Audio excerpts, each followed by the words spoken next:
Hi everyone! So today I'm going to walk you through the process of publishing a book. I already made a video about the specific steps to publish via CreateSpace, so if you want to go check that out, there'll be a link in the description. Today though, I'm going to be a little more broad than just CreateSpace, and I'm also going to be showcasing all of the things not to do. I made a lot of mistakes my first time around, and I want to ensure that you're not also making those mistakes. I started writing at a very young age. I was always telling stories with my siblings when we played. I wrote my first complete novel at age 14. I say complete because 8 years later, I'm still adding to it. But still, I did write a complete manuscript at age 14. And at 19, I decided I was going to publish a book because writing has always been in my blood, and I knew that's what I wanted to do, so I just did it. No research involved. I just jumped in. Consequently, a lot of mistakes were made.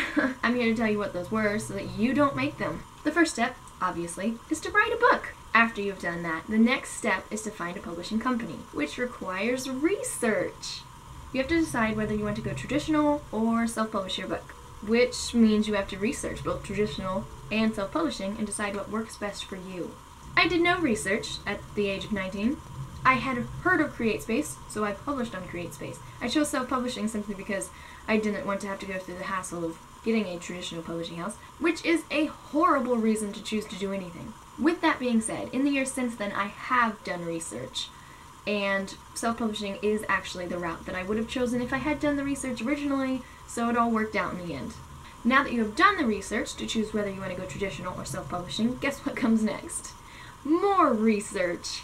If you chose traditional, good on you. I can't help you. I've never traditionally published a book, so I have no experience, no advice. I am not a credible source when it comes to publishing traditionally. However, if you think self-publishing is the route that you want to go, I do have 6 self-published works and 2 more that are going to be published this year. A lot of experience in this field. While I may not be an expert per se, I do have a lot of experience. Once you decide you do want to self-publish, you all know what comes next. Research. There are several ways to self-publish, so you need to look into all of those options. Do you want to use CreateSpace? Do you want to use Ingram Spark? Do you want to use a combination? Do you want to do something else altogether?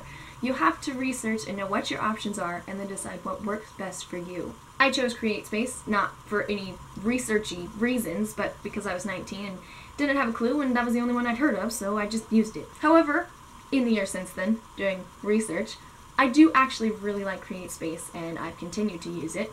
Now you have a publishing platform, guess what? That's right, more research. You have to get your book edited, which requires finding editors. You have to get a cover for your book, which requires either finding a cover artist or doing the research to learn how to do a cover. It's all about educating yourself. Once your book is edited, you have a cover, you know what's coming. Research! Are you aware that there are actually several months in the year that sell better than others? You have to know when to publish your book, you have to know how to plan and execute a book launch. You have to learn how to build an audience and garner interest so your book actually sells once you publish it. I did none of these things with my first book. I wrote a book, I picked CreateSpace because I had heard of it, and I hit publish. No research was done. None at all. And did that first book sell thousands of copies? Why no. No, it did not. Do I do lots of research now? Yes. Yes, I do. I have gotten to the point where I do actually know what I'm doing now, but that doesn't mean I can stop doing research. I am competent in the publishing industry, however, the publishing industry is constantly changing. You have to be in the loop, you have to know what's going on, you have to be learning new things and be adapting. Plus, learning never stops anyway, no matter how old you get or how much you think you know. Even if you know what you're doing, there's always room for improvement. So get out there and do some research before you publish your book. And never stop educating yourself, whether about writing and publishing or about anything else in the world. Don't stop educating yourself. Happy writing, everyone!